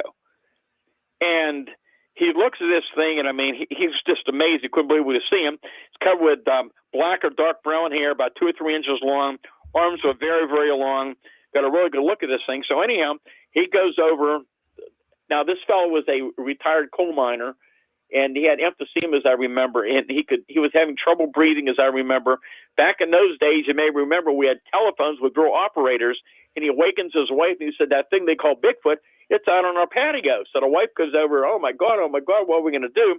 So they find their way over to the phone. They hit the wall. They bump the wall as they're moving to the phone. He dials 0 for operator, and he tells the operator what happens. He said, we have an emergency. That thing they call Bigfoot, it's here at my house. They connect him to the state police. I heard the radio call go out. They sent the state police out to the location when later the investigating officer contacted me to come out to the scene. And anyhow, they had 3 cars and 6 troopers there, as I recall. Chester had cut his grass that evening, so you had these large, fresh impressions in the wet grass coming across the yard and going across the patio and down over the road. And remember, a couple of troopers followed it for a distance, and I think I lost sight of the tracks. I don't remember exactly what happened. But at one point, the track suddenly stopped again abruptly, and Chester said to me, very seriously, he said, I don't understand how these tracks could just disappear. He said, do these things fly? That makes you wonder. But you go all the way back to the Skinwalker Ranch, and they talk about it there too. The same thing. They're tracking. Someone's very good at tracking. I had a a Native American, I'm trying to remember it, from Arizona, talk about the same thing, tracking something, and over on the other side of the stream, and he continues on, and all of a sudden it's just like they stop, the footprints stop, and they're not like backtracked upon or anything. They're just plain, vanished. It's so bizarre. Something could have weight, it could have like a physical being, and then not have that weight and not be there anymore. It's really, really strange. I think it just goes along the lines of, we know so little about what's going on around us, really. Oh, there's no doubt. And again, here in Pennsylvania, I remember over the years, I've had some fellows, outdoorsmen, hunters who have come across tracks. And I remember some of these people saying they follow these tracks, but then they physically change into another type of track. Even more bizarre. Bizarre. There's a question up here. Are there any patterns detected yet when it comes to the witnesses or the time or locations? In other words, commonalities, maybe? Are there commonalities or when it comes to locations and times? Again, quite often, there's just like I talked about that incident in January of this past year where you had several incidents on the same day. And quite often you'll have other people calling in, reporting something similar in the area, not knowing about the other reports. That's one thing that's common. And again, while you have certain areas where you have more than normal activity, and again, sometimes this phenomena seems to focus on a particular property, a particular farm for whatever reason. Some of these have a long history of these things happening with all kind of anomalies going on, just like Skinwalker. But let me give you an example. Here's a case going back, something summer of 1979. An object falls from the sky into a big wooded area, and soon after in that area, people begin to hear screams. They see small spheres of light. They have Bigfoot sightings. And then in 81 and 82, a lot of reports going on in these areas. Black Panthers, Bigfoot sightings, UFOs, all kind of weird things going on by many, many different people. And actually, it made the news. It was picked up in one of the big newspapers, and actually one of the local TV stations did a story on it and did it very seriously. That was the kind of things that were going on. So you do sometimes have these similar patterns. There's some areas where you have, again, certain areas of the Chestnut Ridge, especially here in Westmoreland County and Fayette, year after year, months after months, even in recent weeks, activity going on in certain areas. And there is some reason why this phenomena seems to focus on certain particular areas, and we've been trying to figure it out, but so far we have not been able to. Yeah. Now, you talked earlier about the Chestnut Ridge, and I remember when I've had you on the show before, you told me that was a very, very active area, and someone wanted to know here, do you believe that the Chestnut Ridge could be some type of portal? I mean, your guess is as good as anyone else's. Yeah, and again, that's something I do get into in the new book, believe it or not. There's some really interesting pictures in there of some of the anomalies that are going on up there.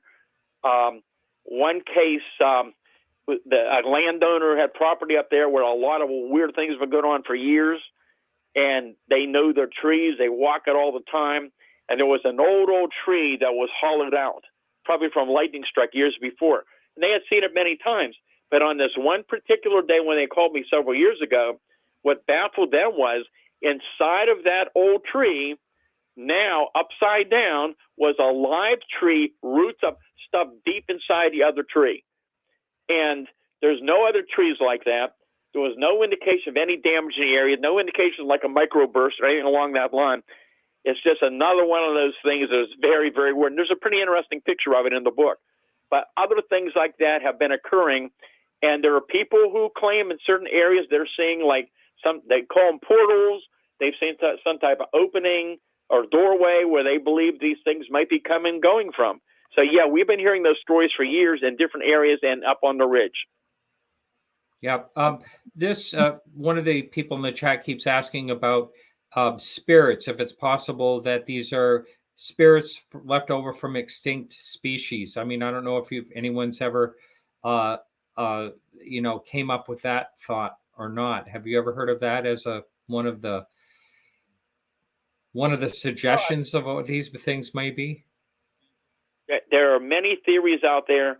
I keep an open mind to all possibilities. And again, we haven't even touched on some of the weird creature cases and things we dealt with. And again, some of these Thunderbird reports, and again, under that particular topic, a lot of these things, a lot of the creatures that people are seeing, they describe like a huge overgrown turkey vulture, generally dark brown or black in color, massive wingspan. Some have been seen very low to the ground. And then others have reported similarly large, featherless, leathery, like a huge, giant, generally black, giant bat. And then there's other people, and some of these, again, are very credible witnesses, swear they saw something prehistoric that looked like a pterodactyl or teratorn. So it's very, very complex. And besides all those kind of reports, you've got other really strange creature sightings and things, floating entity reports. We talked about some of the Black Panther stuff. There's all kind of weird things. But I think you told me that a fella had called in earlier, wanted to know about incidents up around Armstrong County. And here's an incident that's really interesting. It's become well known in this area now. They call it the Butler Gargoyle. And I investigated this case back in 2011. I've interviewed the witness many times, got to know him very well. He's a professional businessman. So this is the morning of March 18, 2011. He's riding on this rural road. It's dark between Chicora and East Brady. He notices to his right in the field some movement. He thought it was a deer, but suddenly this thing just rises up from the ground and walks in front of this big yellow sign, and the sign's over 8 feet. This thing's at least 8 foot tall. And he realizes this thing is something very, very unusual. And he said, when I interviewed him, he said, people talk about Bigfoot, but he said this thing was not a Bigfoot. He said it had a humanoid figure. It's at least 8 feet tall, but it has a smooth leather-like skin that was either dark tan or a light brown color. He only saw it from the side. It never looked at him. The head appeared to be kind of flat, and it was kind of shaped like an aerodynamic helmet, as I recall. And the face was flat. The eyes were not clearly defined, but appeared to be pointed. The ear was observed on the left side, was long and flat, came up, and the back was pointed backwards like a flap. The arms were muscular and a little longer than that of a human. It had claws on its hands. He said the one thing that really stood out was that it had extremely muscular legs, but the legs did not move like that of a human. They looked like they were bent backwards. But he said what was really weird is that it appeared to have wings on its back, which were tucked into its body with the wingtips extending towards the side of the head. And it took 3 big steps across the road and was gone. Within days, Dan Hagman up at the BORU group up in that area had several other sightings by other people describing the same thing. Jeez, crazy. I heard someone else talk about something that had the legs looked backwards like you're talking about, which is really doesn't even make sense as far as something, being able to move properly. Here's a question that comes up a lot. Why has there never been a Bigfoot skeleton ever, discovered anywhere?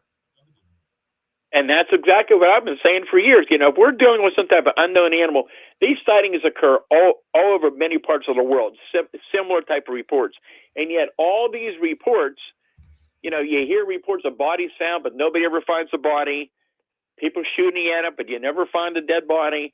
Why, after so many years and so many locations, year after year, why has a body never been found? But we talked about a few of those cases, at least one earlier this evening, about the woman shooting one at very close range with a shotgun. It disappears in a flash of light. That wasn't the unreported like that. And again, it's not just reports I've received. There are many other well-known researchers out there, and others are not well-known, who are receiving these same type of cases over the years from across the country and around the world. These things are very strange, whatever we're dealing with. Once again, I think for lack of a better term, we're dealing with something that could be interdimensional. I don't have the answers. I don't think anybody does. I think the government's been aware for a long time that the UFO phenomena, is much more sophisticated, much more unusual than any of us understand. I don't think the government has the answers either. They know a lot more than telling the public. They don't have the answers either. And I think as they've been looking into it, I think that they're finding there may well be some association with these other anomalies as well. Yes, I totally agree with you about that. Bill wants to know why has there never been like a tracking dog or hound ever cornering a cryptid or Bigfoot? Or has there been? Yeah, and again, in so many cases, when there's dogs in the area, they just turn around and run away. I mean, there are so many cases. I've heard that. Yeah. And in particular, when they're close by, they're just like paralyzed in fear. In most cases, they won't bark. They cower. They hide. They won't move. I mean, that is very typical. I've had so many people who have described this type of thing and this type of response from dogs. So that's one reason why that you don't have these type of cases that I'm aware of. Right. Another question up here is, has there ever been any Bigfoot or any cryptid or whatever that kind of appeared like the Mothman, like forewarning of some type of incident? Has there ever been something cited around an incident in the scope of time? Actually, again, referring to my new book, I actually have a case in there that has never been talked about publicly before, and it deals with something is similar to a Mothman. So, yeah, the Mothman reports in West Virginia back, I believe, in November of 66 and 67. I had heard rumors during that time that something similar had been occurring around the greater Pittsburgh area, but I could never track it down. But years later, I found a witness who had good information on one particular incident, and then years later, I found this other person who is best friends with a witness, and he gives the whole story in my new book, and it's very, very fascinating. And but are they? Do they forewarn of events? I've heard those stories. I'm aware of the Silver Bridge tragedy with Point Pleasant. I've spoke down there for many times over the years of the Mothman Festival, but it's not something that's common with the cases I have. But I'll tell you something that is kind of interesting, and this, again, is something most people never heard about with Bigfoot. It's very rare here in my case in Pennsylvania, of the hundreds I worked on. But around the country, there are different people who swear, a lot of hunters, that Bigfoot tried to telepathically communicate with them. And I can tell you this, back years ago in the 80s, I was out investigating with my team, investigating a series of Bigfoot sightings down along the Chestnut Ridge, where people said this creature was coming down close to their property. And I'm interviewing these people, and one of the people in the group said reluctantly, and was pretty shook up, that this thing had tried to communicate telepathically information. While I was there, while we were there, this person is saying, this creature is telling me that tomorrow morning, the next morning, there'll be a UFO incident over this certain town in Indiana County, about 15 miles away. And early the next morning, this strange, unusual sound like this thing was very low over top of that particular town, did occur. And it was unusual enough that the police and the fire department were called out, and it made the news. How about that? Stan, I can't believe it. We're out of time right now, but it's been a real pleasure as always. Thank you so much.